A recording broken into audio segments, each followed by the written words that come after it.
Hi friends, ఈ video నచ్చినట్లయితే like చేయండి, సబ్స్క్రైబ్ చేయండి. హాస్పిటల్లో ఉన్న మళ్ళీ దగ్గరికైతే గౌతమ్ వస్తూ ఉంటాడు. ఇంతలో అక్కడ ఉన్న డాక్టర్ని చూసి, ఏంటి డాక్టర్, నా మల్లికి ఏమైంది? మల్లికి నా బిడ్డకి ఏమీ కాలేదు కదా అని, క్షేమంగానే ఉన్నారు కదా అని అడుగుతూ ఉంటాడు. ఆ మాటలు వినగానే అక్కడున్న మళ్ళీ, చెప్పండి డాక్టర్, ఏమైంది నా బిడ్డకి నాకు అని అడుగుతూ ఉంటుంది. ఆ మాటలు వినగానే అక్కడున్న డాక్టర్ మాత్రం, నీ గర్భసంచికి చాలా గట్టిగా గాయం అయ్యిందమ్మా, అందుకే ఇప్పుడు ఈ కడుపులో ఉన్న బిడ్డ చనిపోయింది, అపార్షన్ చేసేసాము అని చెప్పేసి అంటూ ఉంటుంది.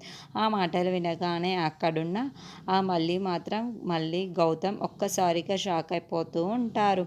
ఇంతలో అక్కడున్న డాక్టర్ మాత్రం, ఇకపై కూడా నీకు బిడ్డలు పుట్టరు మల్లికి అని చెప్పేసి అంటూ ఉంటుంది. ఆ మాటలు వినగానే అక్కడున్న మళ్ళీ మాత్రం చాలా బాధపడుతూ ఏడుస్తూ ఉంటుంది. ఇంతలో అక్కడున్న గౌతమ్ కూడా ఒక్కసారిగా షాక్ అయిపోతూ ఉంటాడు.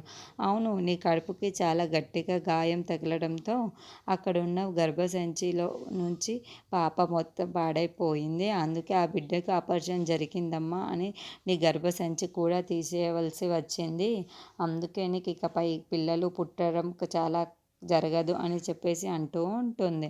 ఆ మాటలు వినగానే అక్కడున్న మళ్ళీ మాత్రం చాలా గట్టిగా ఏడుస్తూ ఉంటుంది. అది చూసిన డాక్టర్ మాత్రం, బాధపడకమ్మా, అలా జరిగిపోయిందిగా అని చెప్పేసి అంటూ ఉంటుంది. ఆ మాటలు వినగానే అక్కడున్న గౌతమ్ మాత్రం చాలా బాధపడుతూ ఏడుస్తూ ఉంటాడు. అది చూసిన మళ్ళీ మాత్రం తను కూడా చూసి చాలా బాధపడుతూ ఏడుస్తూ ఉంటుంది. అక్కడున్న గౌతమ్ మాత్రం, మళ్ళీ బాధపడకు మళ్ళీ అని చెప్పేసి మళ్ళీని ఓదారుస్తూ ఉంటాడు. ఇంతలో అక్కడున్న డాక్టర్, ఇలా ఎవరికి జరుగుతుంది, ఇలా మీకు జరగడం చాలా దురదృష్టం అని చెప్పేసి అంటూ ఉంటుంది.